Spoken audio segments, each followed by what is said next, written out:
যদি কোনো সিংহ বানরের মতো গাছে চড়তে চেষ্টা করে তাহলে কি হবে? একটা মাছ যদি মাটিতে হাঁটতে চেষ্টা করে তাহলে কি হবে? তারা বিফলই হবে। কিন্তু এরকম কেন হয়? তার কারণ হলো প্রকৃতির রচনা কিছুটা এরকম। এখানে প্রত্যেকটি ব্যক্তিকে, প্রত্যেকটি প্রাণীকে আলাদা আলাদা গুণের অধিকারী করা হয়েছে এবং সকলকে একটা সীমাও প্রদান করা হয়েছে। এবার এই যে বৃক্ষ, পশু, পাখি, এদের মধ্যে সেই ক্ষমতাই নেই যে এরা নিজেদের যাচাই করতে পারবে, নিজেদের সীমাগুলো বুঝতে পারবে, নিজেদের সদ্গুণগুলো চিনতে পারবে। এরা সেটা করতে পারবে না। কিন্তু মানুষ তো আলাদা। মানুষের কাছে সেই বিশেষ শক্তি আছে যে তারা পূর্ণরূপে নিজেদের যাচাই করতে পারবে, নিজেকে পূর্ণরূপে বুঝতে পারবে, নিজের দোষ, নিজের অপগুণ, নিজের সদ্গুণ, নিজেদের সীমাগুলো তারা বুঝতে পারবে। আর এটা অত্যন্ত গুরুত্বপূর্ণ। কথায় আছে যে যদি সাফল্য লাভ করতে হয় তাহলে নিজেকে যাচাই করে নিতে হবে। তাই নিজেকে যাচাই করুন, নিজের সাথে পরিচিত হয়ে যান এবং জীবনে কর্ম করতে থাকুন। সাফল্যের শিখরে অবশ্যই পৌঁছে যাবেন। আর ওখানে যদি যান তাহলে এই মন প্রসন্ন হয়ে অবশ্যই বলবে, রাধা রাধা। আমরা সবাই প্রকাশের অনুগামী। সূর্যের থেকে আমরা প্রকাশ লাভ করি এবং সেই প্রকাশের কারণে আমরা সবকিছু দেখতে পাই। আর হয়তো সেই জন্য আমরা সূর্যকে এত মান্য করি, তাকে সম্মান করি, তাকে পুজো করি। কিন্তু এই সংসারে শুধুমাত্র সূর্যই কি আছেন যিনি প্রকাশের উৎস? না। যখন সূর্যাস্ত হয় তখন কি হয়? তখন চন্দ্রমা প্রকাশ দিয়ে থাকেন, উনি আমাদের পথ দেখান। আর যখন চন্দ্রমা থাকেন না তখন কি হয়? তখন আমাদের গৃহ প্রকাশময় করে তোলে ছোট্ট একটা প্রদীপ। অর্থাৎ আকার বা নাম গুরুত্বপূর্ণ নয়, গুরুত্বপূর্ণ হলো গুণ। আপনিও এই গুণগুলি আপন করুন। চন্দ্রমা বা প্রদীপের মতো সূর্যের অনুপস্থিতিতেও প্রকাশের কিরণ ছড়িয়ে দিন। সৎপথে চলুন আর আমার সাথে ভালোবেসে বলুন, রাধা রাধা। এই হলো বটগাছের একটা বীজ।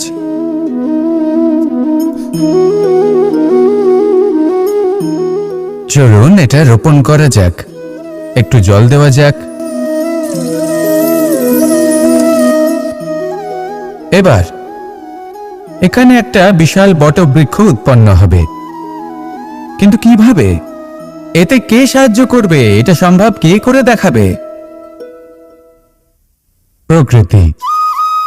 আগে হ্যাঁ, এই সংসারে যা কিছু উৎপন্ন হয়, যা কিছু নষ্ট হয়, তার জন্য প্রকৃতি দায়ী হন। এই প্রকৃতির কারণেই তো রৌদ্র আসে, প্রকৃতির কারণেই বৃষ্টি হয়, জল পাওয়া যায়।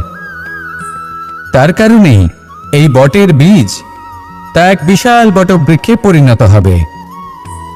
কিন্তু একজন মানুষকে দেখুন, মানুষ বলবে এই বৃক্ষে আমার অধিকার রয়েছে। কেন? কারণ আমি বীজ বপন করেছি। এবার সমস্ত কাজ প্রকৃতি করবে আর সমস্ত শ্রেয় মানুষ নিয়ে যাবে। এটা কি উচিত? কখনোই নয়। এবারের উত্তর প্রকৃতিতেই লুকোনো আছে। কখনো কোনো পাখিও এই বীজ রোপণ করে, সেখানে বৃক্ষ উৎপন্ন হয়, তাতে ফল আসে। সেই পাখি সেই ফল খায়, কিন্তু সেখানকার বাকি পাখি এবং প্রাণীদের সেই ফল খেতে বারণ করে না। সেই বৃক্ষের উপর নিজের অধিকার প্রমাণ করতে চেষ্টা করে না, সবার মধ্যে ভাগ করে দেয়। আর এটাই আমাদেরও করা উচিত। যা প্রকৃতি থেকে আসছে তা আবার প্রকৃতিতেই ফিরে যেতে দিন। এটা অত্যন্ত প্রয়োজনীয়। পাখিদের মতো হতে চেষ্টা করুন, তবেই আপনার এই মন আকাশে উড়তে থাকবে আর সুপ্রসন্ন হয়ে বলবে, রাধা রাধা।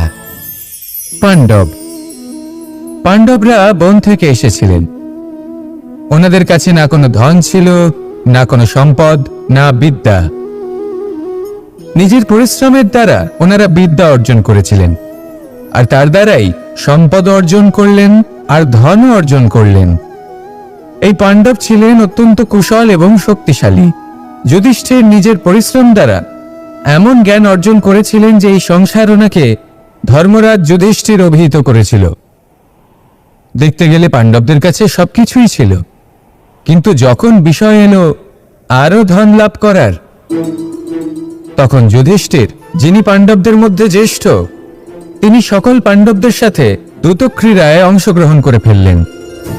এর ফলে না শুধু ধনলক্ষ্মী, ধর্মলক্ষ্মী, বিবেক লক্ষ্মী কেউ হারালেন, আর শুধু তাই নয়, নিজের গৃহলক্ষ্মী দ্রৌপদীকেও হারিয়ে ফেললেন। এর কারণ কি? ভুলে গেলেন খুব সহজ একটা কথা, এই সংসারে সম্মান এবং সাফল্য দুটোই পরিশ্রমের দ্বারা লাভ করতে হয়, কিন্তু দ্যুতক্রীড়ার এই খেলা আমাদের ভাগ্যের উপর নির্ভরশীল। এই সংসারে দুটি পথ রয়েছে, একটা পথ যেখানে কর্ম এবং পরিশ্রমের দ্বারা আপনি নিজের পথ নিজেই রচনা করতে পারবেন, আর দ্বিতীয় পথ হলো যেখানে এই ভাগ্য এক মুহূর্তে আপনাকে শিখরেও পৌঁছে দিতে পারে, আবার ধূলিসাৎ করে দিতে পারে। আপনি কোন পথ বাছবেন সেই চয়ন আপনারই। আসুন আর আমার সাথে ভালোবেসে বলুন, রাধা রাধা। কিছু মানুষ বড়ই বিচিত্র হন, এমনভাবে জীবনযাপন করেন যেন তাদের কোনোদিন মৃত্যুই হবে না। নিজেদের অহংকারের বশে একটা কথা ভুলে যান, যে যতই তারা নিঃশ্বাস নিচ্ছেন, যতই তারা জীবনযাপন করছেন, ততই তারা মৃত্যুর দিকে এগিয়ে চলেছেন। কারণ আমাদের এই জীবন তার নিঃশ্বাসের উপর নির্ভরশীল। নিঃশ্বাস চলছে মানে জীবন চলছে, নিঃশ্বাস যদি থেমে যায় তাহলে জীবনও থেমে যাবে। আমাদের জীবনের প্রদীপ যে কোনো মুহূর্তে নিভে যেতে পারে, আর কত সময় বাকি রয়েছে সেই বিষয়ে আমাদের কোনো ধারণাই নেই। তাই যে মুহূর্ত আমরা এখন যাপন করছি সেটার সদ্ব্যবহার করে নেওয়া যাক, কোনো শুভ কর্ম করে নেওয়া যাক, এমন কোনো কর্ম যার দ্বারা আমাদের ব্যক্তিত্বতে এমন এক চমক আসে যে আমাদের মৃত্যুর পরেও এই সংসার আমাদের চিরস্মরণীয় করে। কারণ একটা কথা ঠিক, মৃত্যু হলো একটা অটল সত্য, তাকে মেনে নিতেই হবে, স্মরণীয় করে রাখতেই হবে। যে সময় আছে তার সদ্ব্যবহার করুন, আর আমার সাথে ভালোবেসে বলুন, রাধা রাধা। মোহ আপনার অন্তরের আরো একটা শত্রু। এবার মানুষ প্রেম আর মোহের মধ্যে পার্থক্য বুঝতে পারে না। কিছু মানুষ ভাবে যে মোহর মধ্যে খারাপ কি আছে। যদি কোনো মানুষের তার বাবা মার প্রতি, তার সন্তানের প্রতি মোহ থাকে, তবে খারাপ কি আছে? খারাপ আছে, আর সেটা তাদের জন্য খারাপ হতে পারে যাদের প্রতি আপনার এই মোহ আছে। এবার মোহ আর প্রেমের মধ্যে পার্থক্য আপনাকে বোঝাচ্ছি। মোহ শুধুমাত্র পেতে চায়, সেখানে প্রেম শুধুমাত্র দিতে শেখায়। এই দুই পরিস্থিতিতেই আপনার হাত প্রসারিত থাকে। মোহের ক্ষেত্রে কোনো বস্তু বা কোনো ব্যক্তিকে লাভ করার জন্য, আর প্রেমে শুধুই প্রদান করার জন্য। মোহর বশে আপনার পায়ে বাঁধন পড়ে যেতে পারে। যদি মাতা পিতা তার সন্তানের প্রতি মোহ থাকে, তাহলে তারা তাদের সন্তানকে কখনো দুঃখে, চিন্তায়, যন্ত্রণায় দেখতেই পারবে না। সেই জন্য তারা সন্তানকে বেঁধে রাখতে চান একটা সুরক্ষিত ক্ষেত্রে, যেখান থেকে না তারা সংসারকে দেখতে পায়, না পরখ করতে পারে, না কিছু শিখতে পারে, না বিকট পরিস্থিতির সম্মুখীন হতে পারে। ঠিক যে কারণে তারা দুর্বল হয়ে পড়ে, অজ্ঞানী হয়ে ওঠে। তাদের বিকাশ সেখানেই স্তব্ধ হয়ে যায়, আর সেখানে প্রেম শুধুমাত্র বিকাশের পথে নিয়ে যায়। মা বাবা যদি সন্তানকে ভালোবাসেন, তাহলে তাকে ছেড়ে দেন, যে যাও সংসারকে দেখো, পরখ করো আর শেখো। কিভাবে এর সাথে লড়াই করতে হবে সেটা নিজে শেখো। নিজের শক্তি নিজেই বাড়িয়ে তোলো, নিজের পথ চয়ন করো। সেই জন্য এই মোহর শিকল ভেঙে ফেলুন আর প্রেমকে আপন করে নিন। আর এই প্রেম দ্বারাই বলুন, রাধা রাধা। বাল্যকালে যখন আমি মাখন খেতাম, তখন যশোদা মায়ের আমার মাখন খাওয়া নিয়ে কোনো সমস্যা ছিল না। কিন্তু যখন আমি মাখন খেতাম, মাখন চুরি করতাম, তখন যেই প্রকারে বাড়ির পরিচ্ছন্নতা আমি নষ্ট করতাম, তা নিয়ে অবশ্যই যশোদা মায়ের আপত্তি ছিল। আর হবে নাই বা কেন? কথায় আছে যে যদি আমাদের ঘর পরিচ্ছন্ন থাকে, সেখানে লক্ষ্মী বসবাস করে থাকেন, তবেই সেই বাড়িতে সন্তোষ ভাব থাকবে। সেই জন্যই আমাদের যশোদা মা পরিশ্রম করে বাড়ির ভেতর এবং বাড়ির বাহির সবসময় পরিচ্ছন্ন করে রাখতেন। এবার যেইভাবে আমাদের বাড়ি, যেখানে আমাদের পরিবার বসবাস করতেন, সেইভাবেই আমাদের শরীর আর আমাদের আত্মা রয়েছে, যাতে আমরা বসবাস করি। একেও স্বচ্ছ রাখা প্রয়োজনীয়। এবার স্বচ্ছ কিভাবে রাখা যায়? শুধু বাহ্যিক পরিচ্ছন্নতা আর প্রসাধন দ্বারা তা সম্ভব হবে না। জীবনে কিছু কটু অভিজ্ঞতা আমাদের সকলের থাকে। সেই কটু অভিজ্ঞতাগুলির কারণে আমাদের মন, আমাদের আত্মা মলিন হয়ে যায়। এই মালিন্য থেকে আমাদের আত্মাকে মুক্ত করা অত্যন্ত প্রয়োজনীয়। এই স্বচ্ছতা অত্যন্ত প্রয়োজনীয়। আর আমাদের এই মন মালিন্য থেকে মুক্ত হতে পারে শুধুমাত্র প্রেম এবং করুণার দ্বারা। তাই সকলকে ভালোবাসতে থাকুন আর মনের মধ্যে করুণার বোধ জাগ্রত করুন। কারণ যেইভাবে বাড়ি পরিষ্কার থাকলে তাতে লক্ষ্মী বসবাস করেন, সন্তোষবোধ বজায় থাকে, সেইভাবেই যদি মন স্বচ্ছ থাকে তাহলে তাতে সন্তোষও থাকবে, শান্তিও থাকবে। তাহলে ভালোবাসতে থাকুন, মনের মধ্যে করুণাবোধ জাগ্রত করুন আর আমার সাথে ভালোবেসে বলুন, রাধা রাধা। অনেকদিন আগে একটা ব্যক্তি ছিল, নদীর ধারে তার একটা ক্ষেত ছিল, খুব সুন্দর একটা ক্ষেত। পরিশ্রম করে সেখানে সে ফসল উৎপাদন করলো। একদিন বন্যা হলো আর সমস্ত ফসল বয়ে নিয়ে গেল। প্রতি বছর বন্যা হতো আর বারবার ওর ফসল বয়ে নিয়ে যেত। সে ব্যক্তি খুব দুঃখী হয়ে পড়ল। সে ভাবল, কেন বারবার আমার সাথে এরকম হয়?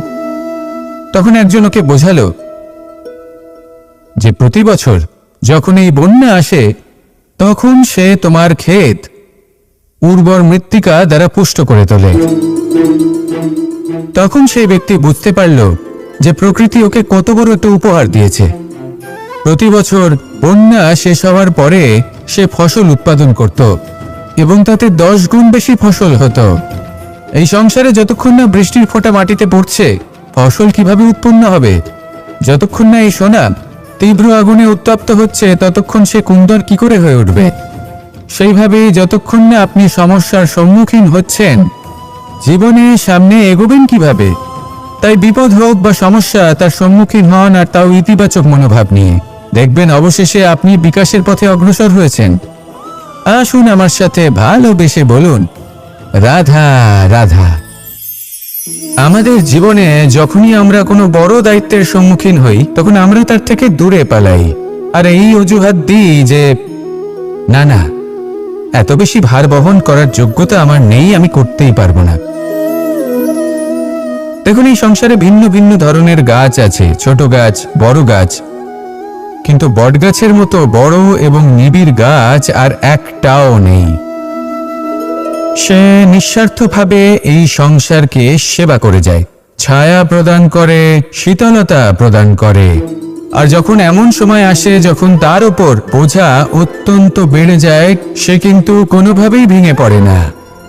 তখন সে নিজের নিঃস্বার্থ কর্মের ফল লাভ করে, সেই নিঃস্বার্থ কর্ম যা সে করেছে। তার দেহ থেকে ছোট ছোট ঝুড়ি বার হয় এবং তা কাণ্ডের আকার ধারণ করে। সেই কাণ্ড মাটির কাছে পৌঁছয় এবং তারপর তা বটগাছের সহায়ক হয়ে ওঠে। সে ভেঙে পড়ে যায় না। এইভাবে আপনিও জীবনে নিঃস্বার্থভাবে সবার সেবা করুন, ভালোবাসুন, সবাইকে সাহায্য করুন। যেদিন আপনার ওপর বোঝা অত্যন্ত বেড়ে যাবে, সেদিন এই সব মানুষ আপনাকে সাহায্য করার জন্য আসবেন, আপনার শক্তি হয়ে উঠবেন, আর আপনি বটগাছের মতোই মহান এবং বিশাল হয়ে উঠবেন। আসুন আর আমার সাথে ভালোবেসে বলুন, রাধা রাধা। একদিকে হলো আঙুর আর অন্যদিকে কিশমিশ। দেখতে গেলে এই দুটোই সবারই খুব প্রিয়, শিশু হোক, যুবক হোক বা কোনো বৃদ্ধ ব্যক্তিই হোক না কেন। আর দেখতে গেলে এই কিশমিশ, এটা আঙুর থেকেই আসে, তারই অন্য একটি রূপ। কিন্তু কখনো হাটে যান আর গিয়ে জিজ্ঞেস করুন যে এই কিশমিশ আর আঙুর, এই দুইয়ের মধ্যে অধিক মূল্য কার? আপনিও নিশ্চয়ই জানবেন যে কিশমিশের মূল্য আঙুরের থেকে অনেক গুণ বেশি। এবার এরকম কেন হয়? এর পেছনে কি কারণ থাকতে পারে? একদিকে হলো সেই আঙুর যা টাটকা অবস্থায় গাছ থেকে পেড়ে খাওয়া যায়, আর অন্যদিকে হলো কিশমিশ যাকে মাসের পর মাস রোদে ফেলে রাখা হয়। একদিকে আঙুর যা কিনা অত্যন্ত রসালো, আর কিশমিশে কোনো রসই নেই। একটি হলো অত্যন্ত কোমল এবং সুন্দর, অন্যটি অমসৃণ এবং তাতে বিন্দুমাত্র সৌন্দর্য নেই, তাও তার মূল্য বেশি। এইসব কেন হয়? এই কারণেই হয় কারণ সেই আঙুর অনেক মাস পর্যন্ত রোদ সহ্য করে থাকে, কষ্ট সহ্য করে থাকে, তবেই সেই আঙুর কিশমিশে পরিণত হয়। এবার জীবনের কড়া রোদ যাকে সহ্য করতে হয়, তার সাথেও এটাই হয়ে থাকে, তারও মূল্য আপনা থেকেই বৃদ্ধি পায়।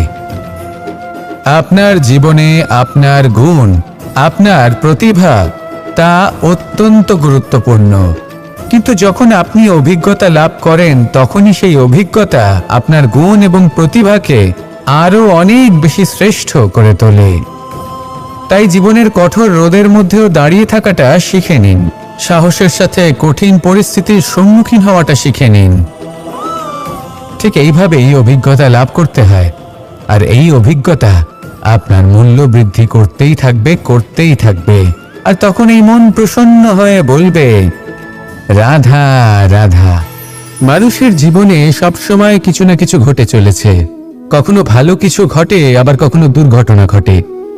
এবার যখনই কোনো দুর্ঘটনা ঘটে, মানুষ ঈশ্বরের কাছে প্রার্থনা করে যে হে ঈশ্বর, আমাকে রক্ষা করুন, এই বিপদ থেকে আমাকে উদ্ধার করুন, বা সে সেই সমস্ত দোষ চাপিয়ে দেয় নিজের প্রারব্ধ, নিজের ভাগ্যের ওপর।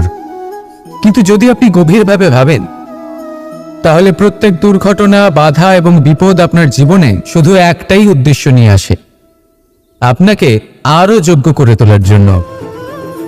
যদি আপনাদের একটা উদাহরণ দিই, বর্ষার ঋতুতে যখন প্রচন্ড মাত্রায় বৃষ্টি পড়ে, ছাদ থেকে জল পড়তে থাকে, তখন আপনি নিশ্চিত করে নেন, স্থির করে নেন যে এবার আমি এই ছাদকে নতুন করে বানিয়ে তুলব, আরো শক্তিশালী বানিয়ে তুলব, আরো দৃঢ় বানাবো।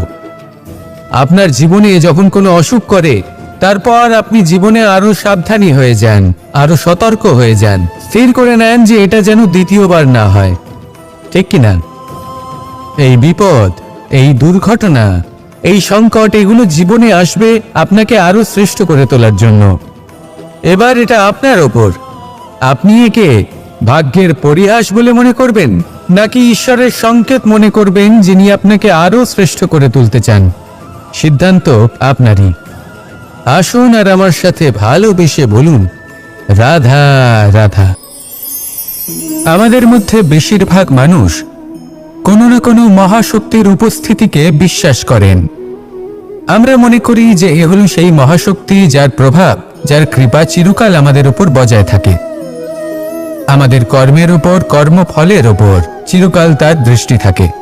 আমাদের মধ্যে কেউ একে ঈশ্বর মনে করেন, কেউ বা প্রকৃতি মনে করেন, বা কেউ কোনো গৃহপালিত পশুর মধ্যে মহাশক্তির দর্শন লাভ করেন, বা কেউ কোনো বস্তুর মধ্যে। প্রত্যেকের নিজস্ব বিশ্বাস আছে, কিন্তু সেই শক্তির থেকে আশীর্বাদ লাভের জন্য বা কোনো ইচ্ছে পূরণের জন্য আমরা কখনো না কখনো মন্দিরে যাই। এই মন্দির শব্দের সূত্রপাত কিভাবে, আগে সেটা বুঝে নেওয়া যাক।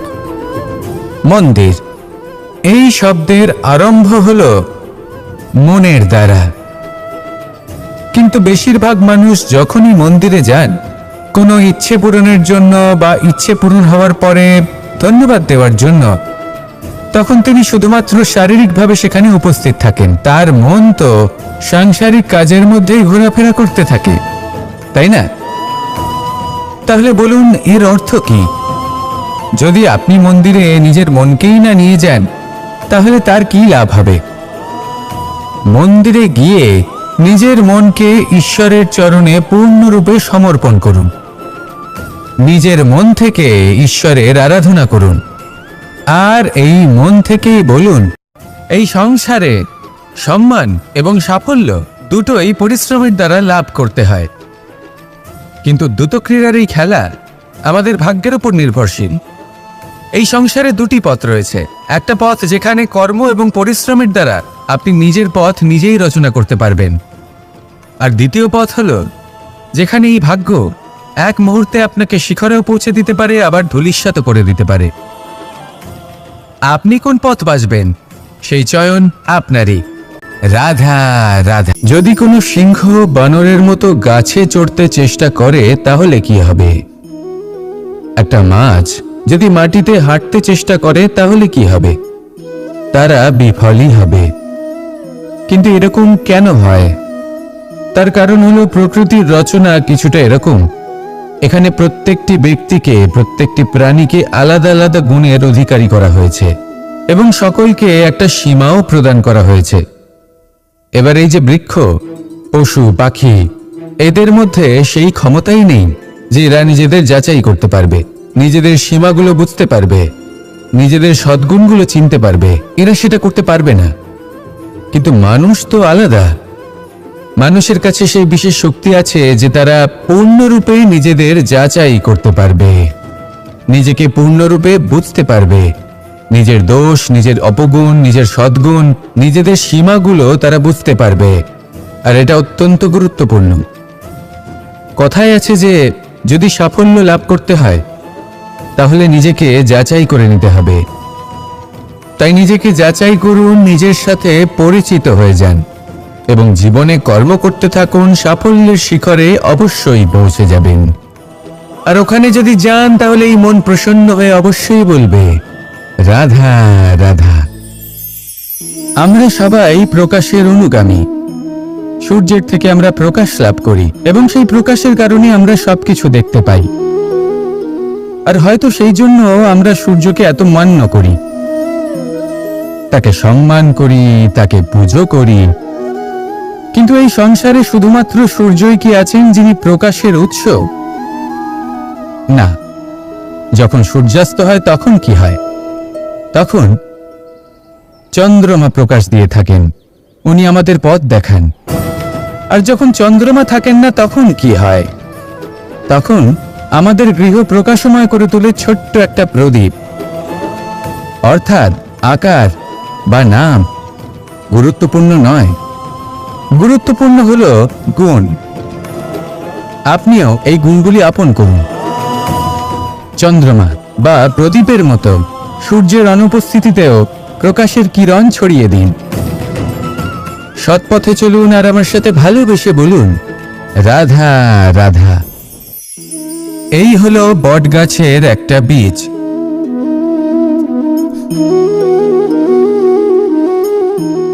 চলুন এটা রোপণ করা যাক, একটু জল দেওয়া যাক। এবার এখানে একটা বিশাল বটবৃক্ষ উৎপন্ন হবে। কিন্তু কিভাবে?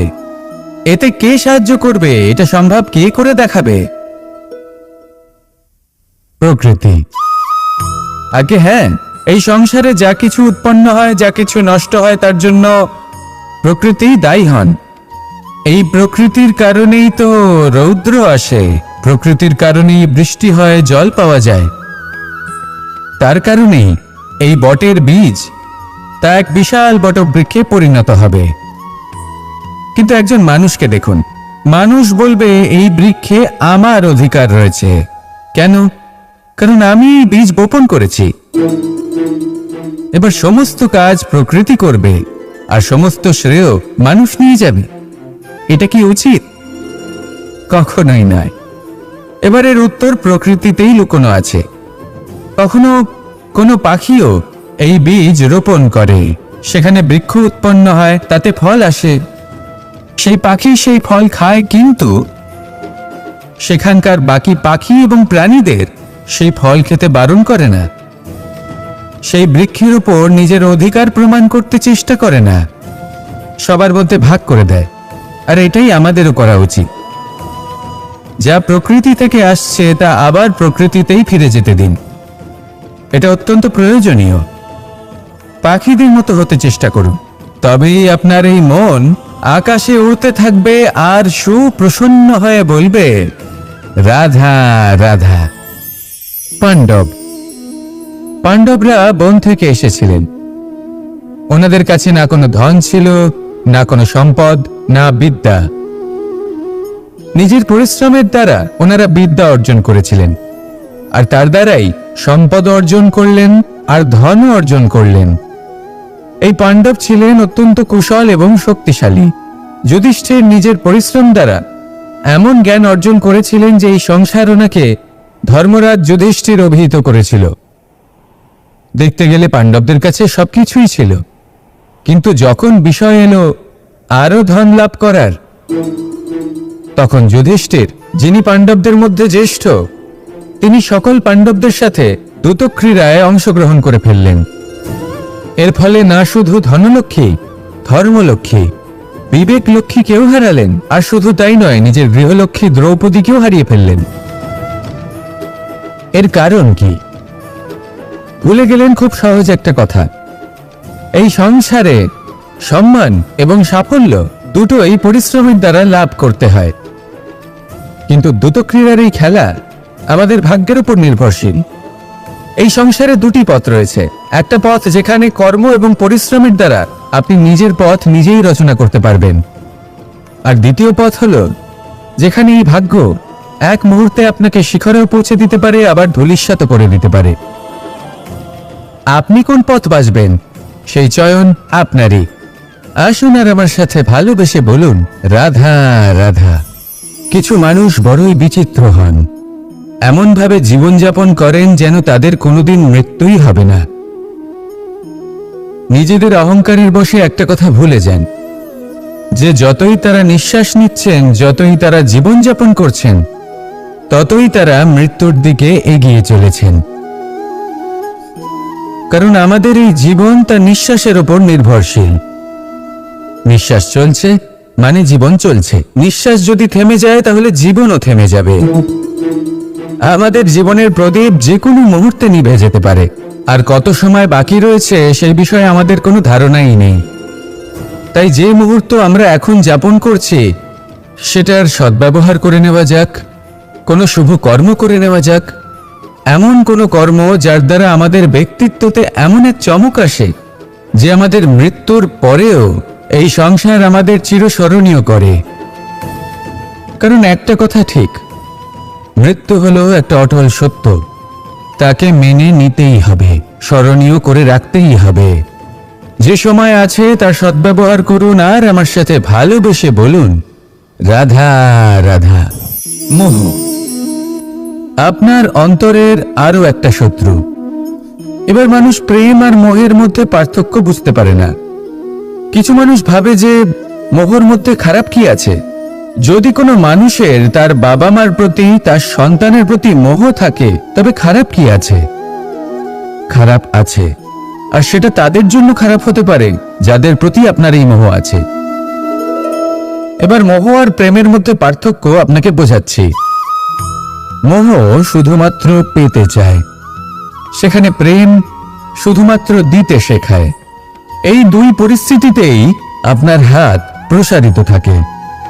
মোহের ক্ষেত্রে কোনো বস্তু বা কোনো ব্যক্তিকে লাভ করার জন্য, আর প্রেমে শুধুই প্রদান করার জন্য। মোহর বশে আপনার পায়ে বাঁধন পড়ে যেতে পারে। যদি মাতা পিতার তার সন্তানের প্রতি মোহ থাকে, তাহলে তারা তাদের সন্তানকে কখনো দুঃখে, চিন্তায়, যন্ত্রণায় দেখতেই পারবে না। সেই জন্য তারা সন্তানকে বেঁধে রাখতে চান একটা সুরক্ষিত ক্ষেত্রে, যেখান থেকে না তারা সংসারকে দেখতে পায়, না পরখ করতে পারে, না কিছু শিখতে পারে, না বিকট পরিস্থিতির সম্মুখীন হতে পারে। ঠিক যে কারণে তারা দুর্বল হয়ে পড়ে, অজ্ঞানী হয়ে ওঠে। তাদের বিকাশ সেখানেই স্তব্ধ হয়ে যায়, আর সেখানে প্রেম শুধুমাত্র বিকাশের পথে নিয়ে যায়। মা বাবা যদি সন্তানকে ভালোবাসেন, তাহলে তাকে ছেড়ে দেন, যে যাও সংসারকে দেখো, পরখ করো আর শেখো। কিভাবে এর সাথে লড়াই করতে হবে সেটা নিজে শেখো। নিজের শক্তি নিজেই বাড়িয়ে তোলো, নিজের পথ চয়ন করো। সেই জন্য এই মোহর শিকল ভেঙে ফেলুন আর প্রেমকে আপন করে নিন। আর এই প্রেম দ্বারাই বলুন, রাধা রাধা। বাল্যকালে যখন আমি মাখন খেতাম, তখন যশোদা মায়ের আমার মাখন খাওয়া নিয়ে কোনো সমস্যা ছিল না। কিন্তু যখন আমি মাখন খেতাম, মাখন চুরি করতাম, তখন যেই প্রকারে বাড়ির পরিচ্ছন্নতা আমি নষ্ট করতাম, তা নিয়ে অবশ্যই যশোদা মায়ের আপত্তি ছিল। আর হবে নাই বা কেন? কথায় আছে যে যদি আমাদের ঘর পরিচ্ছন্ন থাকে, সেখানে লক্ষ্মী বসবাস করে থাকেন, তবেই সেই বাড়িতে সন্তোষ ভাব থাকবে। সেই জন্যই আমাদের যশোদা মা পরিশ্রম করে বাড়ির ভেতর এবং বাড়ির বাহির সবসময় পরিচ্ছন্ন করে রাখতেন। এবার যেইভাবে আমাদের বাড়ি, যেখানে আমাদের পরিবার বসবাস করতেন, সেইভাবেই আমাদের শরীর আর আমাদের আত্মা রয়েছে, যাতে আমরা বসবাস করি। একেও স্বচ্ছ রাখা প্রয়োজনীয়। এবার স্বচ্ছ কিভাবে রাখা যায়? শুধু বাহ্যিক পরিচ্ছন্নতা আর প্রসাধন দ্বারা তা সম্ভব হবে না। জীবনে কিছু কটু অভিজ্ঞতা আমাদের সকলের থাকে। সেই কটু অভিজ্ঞতাগুলির কারণে আমাদের মন, আমাদের আত্মা মলিন হয়ে যায়। এই মালিন্য থেকে আমাদের আত্মাকে মুক্ত করা অত্যন্ত প্রয়োজনীয়। এই স্বচ্ছতা অত্যন্ত প্রয়োজনীয়। আর আমাদের এই মন মালিন্য থেকে মুক্ত হতে পারে শুধুমাত্র প্রেম এবং করুণার দ্বারা। তাই সকলকে ভালোবাসতে থাকুন আর মনের মধ্যে করুণার বোধ জাগ্রত করুন। কারণ যেইভাবে বাড়ি পরিষ্কার থাকলে তাতে লক্ষ্মী বসবাস করেন, সন্তোষবোধ বজায় থাকে, সেইভাবেই যদি মন স্বচ্ছ থাকে তাহলে তাতে সন্তোষও থাকবে, শান্তিও থাকবে। তাহলে ভালোবাসতে থাকুন, মনের মধ্যে করুণাবোধ জাগ্রত করুন আর আমার সাথে ভালোবেসে বলুন, রাধা রাধা। অনেকদিন আগে একটা ব্যক্তি ছিল, নদীর ধারে তার একটা ক্ষেত ছিল, খুব সুন্দর একটা ক্ষেত। পরিশ্রম করে সেখানে সে ফসল উৎপাদন করলো। একদিন বন্যা হলো আর সমস্ত ফসল বয়ে নিয়ে গেল। প্রতি বছর বন্যা হতো আর বারবার ওর ফসল বয়ে নিয়ে যেত। সে ব্যক্তি খুব দুঃখী হয়ে পড়ল। সে ভাবল, কেন বারবার আমার সাথে এরকম হয়? তখন একজন ওকে বোঝালো যে প্রতি বছর যখন এই বন্যা আসে তখন সে তোমার ক্ষেত উর্বর মৃত্তিকা দ্বারা পুষ্ট করে তোলে। তখন সেই ব্যক্তি বুঝতে পারল যে প্রকৃতি ওকে কত বড় একটা উপহার দিয়েছে। প্রতি বছর বন্যা শেষ হওয়ার পরে সে ফসল উৎপাদন করত এবং তাতে 10 গুণ বেশি ফসল হতো। এই সংসারে যতক্ষণ না বৃষ্টির ফোঁটা মাটিতে পড়ছে, ফসল কিভাবে উৎপন্ন হবে? যতক্ষণ না এই সোনা তীব্র আগুনে উত্তপ্ত হচ্ছে, ততক্ষণ সে কুন্দর কি করে হয়ে উঠবে? সেইভাবেই যতক্ষণ না আপনি সমস্যার সম্মুখীন হচ্ছেন, জীবনে সামনে এগোবেন কিভাবে? তাই বিপদ হোক বা সমস্যা, তার সম্মুখীন হন, আর তাও ইতিবাচক মনোভাব নিয়ে। দেখবেন অবশেষে আপনি বিকাশের পথে অগ্রসর হয়েছেন। আসুন আমার সাথে ভালোবেসে বলুন, রাধা রাধা। আমাদের জীবনে যখনই আমরা কোনো বড় দায়িত্বের সম্মুখীন হই, তখন আমরা তার থেকে দূরে পালাই আর এই অজুহাত দিই যে না না, এত বেশি ভার বহন করার যোগ্যতা আমার নেই, আমি করতেই পারবো না। দেখুন, এই সংসারে ভিন্ন ভিন্ন ধরনের গাছ আছে, ছোট গাছ, বড় গাছ, কিন্তু বটগাছের মতো বড় এবং নিবিড় গাছ আর একটাও নেই। সে নিঃস্বার্থভাবে এই সংসারকে সেবা করে যায়, ছায়া প্রদান করে, শীতলতা প্রদান করে। আর যখন এমন সময় আসে যখন তার উপর বোঝা অত্যন্ত বেড়ে যায়, সে কিন্তু কোনোভাবেই ভেঙে পড়ে না। তখন সে নিজের নিঃস্বার্থ কর্মের ফল লাভ করে, সেই নিঃস্বার্থ কর্ম যা সে করেছে। তার দেহ থেকে ছোট ছোট ঝুড়ি বার হয় এবং তা কাণ্ডের আকার ধারণ করে। সেই কাণ্ড মাটির কাছে পৌঁছয় এবং তারপর তা বটগাছের সহায়ক হয়ে ওঠে। সে ভেঙে পড়ে যায় না। এইভাবে আপনিও জীবনে নিঃস্বার্থভাবে সবার সেবা করুন, ভালোবাসুন, সবাইকে সাহায্য করুন। যেদিন আপনার ওপর বোঝা অত্যন্ত বেড়ে যাবে, সেদিন এই সব মানুষ আপনাকে সাহায্য করার জন্য আসবেন, আপনার শক্তি হয়ে উঠবেন, আর আপনি বটগাছের মতোই মহান এবং বিশাল হয়ে উঠবেন। আসুন আর আমার সাথে ভালোবেসে বলুন, রাধা রাধা। একদিকে হলো আঙুর আর অন্যদিকে কিশমিশ। দেখতে গেলে এই দুটোই সবারই খুব প্রিয়, শিশু হোক, যুবক হোক বা কোনো বৃদ্ধ ব্যক্তি হোক না কেন। আর দেখতে গেলে এই কিশমিশ, এটা আঙুর থেকেই আসে, তারই অন্য একটি রূপ। কিন্তু কখনো হাটে যান আর গিয়ে জিজ্ঞেস করুন যে এই কিশমিশ আর আঙুর, এই দুইয়ের মধ্যে অধিক মূল্য কার? আপনিও নিশ্চয়ই জানবেন যে কিশমিশের মূল্য আঙুরের থেকে অনেক গুণ বেশি। এবার এরকম কেন হয়? এর পেছনে কি কারণ থাকতে পারে? একদিকে হলো সেই আঙুর যা টাটকা অবস্থায় গাছ থেকে পেড়ে খাওয়া যায়, আর অন্যদিকে হলো কিশমিশ যাকে মাসের পর মাস রোদে ফেলে রাখা হয়। একদিকে আঙুর যা কিনা অত্যন্ত রসালো, আর কিশমিশে কোনো রসই নেই। একটি হলো অত্যন্ত কোমল এবং সুন্দর, অন্যটি অমসৃণ এবং তাতে বিন্দুমাত্র সৌন্দর্য নেই, তাও তার মূল্য বেশি। এইসব কেন হয়? এই কারণেই হয় কারণ সেই আঙুর অনেক মাস পর্যন্ত রোদ সহ্য করে থাকে, কষ্ট সহ্য করে থাকে, তবেই সেই আঙুর কিশমিশে পরিণত হয়। এবার জীবনের কড়া রোদ যাকে সহ্য করতে হয়, তার সাথেও এটাই হয়ে থাকে, তারও মূল্য আপনা থেকেই বৃদ্ধি পায়। আপনার জীবনে আপনার গুণ, আপনার প্রতিভা তা অত্যন্ত গুরুত্বপূর্ণ, কিন্তু যখন আপনি অভিজ্ঞতা লাভ করেন তখনই সেই অভিজ্ঞতা আপনার গুণ এবং প্রতিভাকে আরো অনেক বেশি শ্রেষ্ঠ করে তোলে। তাই জীবনের কঠোর রোদের মধ্যেও দাঁড়িয়ে থাকাটা শিখে নিন, সাহসের সাথে কঠিন পরিস্থিতির সম্মুখীন হওয়াটা শিখে নিন। ঠিক এইভাবেই অভিজ্ঞতা লাভ করতে হয়, আর এই অভিজ্ঞতা আপনার মূল্য বৃদ্ধি করতেই থাকবে, করতেই থাকবে। আর তখন এই মন প্রসন্ন হয়ে বলবে, রাধা রাধা। মানুষের জীবনে সবসময় কিছু না কিছু ঘটে চলেছে, কখনো ভালো কিছু ঘটে, আবার কখনো দুর্ঘটনা ঘটে। এবার যখনই কোনো দুর্ঘটনা ঘটে, মানুষ ঈশ্বরের কাছে প্রার্থনা করে যে, হে ঈশ্বর, আমাকে রক্ষা করুন, এই বিপদ থেকে আমাকে উদ্ধার করুন, বা সে সেই সমস্ত দোষ চাপিয়ে দেয় নিজের প্রারব্ধ, নিজের ভাগ্যের ওপর।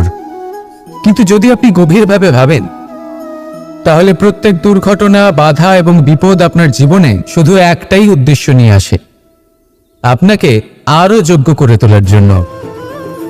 যদি আপনাদের একটা উদাহরণ দিই, বর্ষার ঋতুতে যখন প্রচন্ড মাত্রায় বৃষ্টি পড়ে, ছাদ থেকে জল পড়তে থাকে, তখন আপনি নিশ্চিত করে নেন, স্থির করে নেন যে এবার আমি এই ছাদকে নতুন করে বানিয়ে তুলব, আরো শক্তিশালী বানিয়ে তুলব, আরো দৃঢ় বানাবো।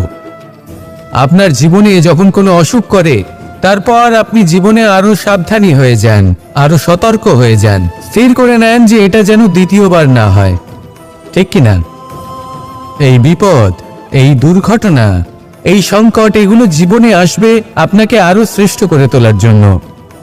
এবার এটা আপনার ওপর, আপনি একে ভাগ্যের পরিহাস বলে মনে করবেন, নাকি ঈশ্বরের সংকেত মনে করবেন যিনি আপনাকে আরো শ্রেষ্ঠ করে তুলতে চান। সিদ্ধান্ত আপনারই। আসুন আর আমার সাথে ভালোবেসে বলুন, রাধা রাধা। আমাদের মধ্যে বেশিরভাগ মানুষ কোনো না কোনো মহাশক্তির উপস্থিতিকে বিশ্বাস করেন। আমরা মনে করি যে এ হলো সেই মহাশক্তি যার প্রভাব, যার কৃপা চিরকাল আমাদের উপর বজায় থাকে। আমাদের কর্মের উপর, কর্মফলের উপর চিরকাল তার দৃষ্টি থাকে। আমাদের মধ্যে কেউ একে ঈশ্বর মনে করেন, কেউ বা প্রকৃতি মনে করেন, বা কেউ কোনো গৃহপালিত পশুর মধ্যে মহাশক্তির দর্শন লাভ করেন, বা কেউ কোনো বস্তুর মধ্যে। প্রত্যেকের নিজস্ব বিশ্বাস আছে, কিন্তু সেই শক্তির থেকে আশীর্বাদ লাভের জন্য বা কোনো ইচ্ছে পূরণের জন্য আমরা কখনো না কখনো মন্দিরে যাই। এই মন্দির শব্দের সূত্রপাত কিভাবে, আগে সেটা বুঝে নেওয়া যাক। মন্দির এই শব্দের আরম্ভ হলো মনের দ্বারা, কিন্তু বেশিরভাগ মানুষ যখনই মন্দিরে যান কোনো ইচ্ছে পূরণের জন্য বা ইচ্ছে পূরণ হওয়ার পরে ধন্যবাদ দেওয়ার জন্য, তখন তিনি শুধুমাত্র শারীরিকভাবে সেখানে উপস্থিত থাকেন। তার মন তো সাংসারিক কাজের মধ্যেই ঘোরাফেরা করতে থাকে, তাই না? তাহলে বলুন, এর অর্থ কি? যদি আপনি মন্দিরে নিজের মনকেই না নিয়ে যান, তাহলে তার কি লাভ হবে? মন্দিরে গিয়ে নিজের মনকে ঈশ্বরের চরণে পূর্ণরূপে সমর্পণ করুন, নিজের মন থেকে ঈশ্বরের আরাধনা করুন, আর এই মন থেকেই বলুন, এই সংসারে সম্মান এবং সাফল্য দুটোই পরিশ্রমের দ্বারা লাভ করতে হয়, কিন্তু দ্রুতক্রীড়ার এই খেলা আমাদের ভাগ্যের উপর নির্ভরশীল। এই সংসারে দুটি পথ রয়েছে, একটা পথ যেখানে কর্ম এবং পরিশ্রমের দ্বারা আপনি নিজের পথ নিজেই রচনা করতে পারবেন, আর দ্বিতীয় পথ হলো যেখানে এই ভাগ্য এক মুহূর্তে আপনাকে শিখরেও পৌঁছে দিতে পারে, আবার ধূলিসাৎ করে দিতে পারে। আপনি কোন পথ বাছবেন সেই চয়ন আপনারই। রাধা রাধা।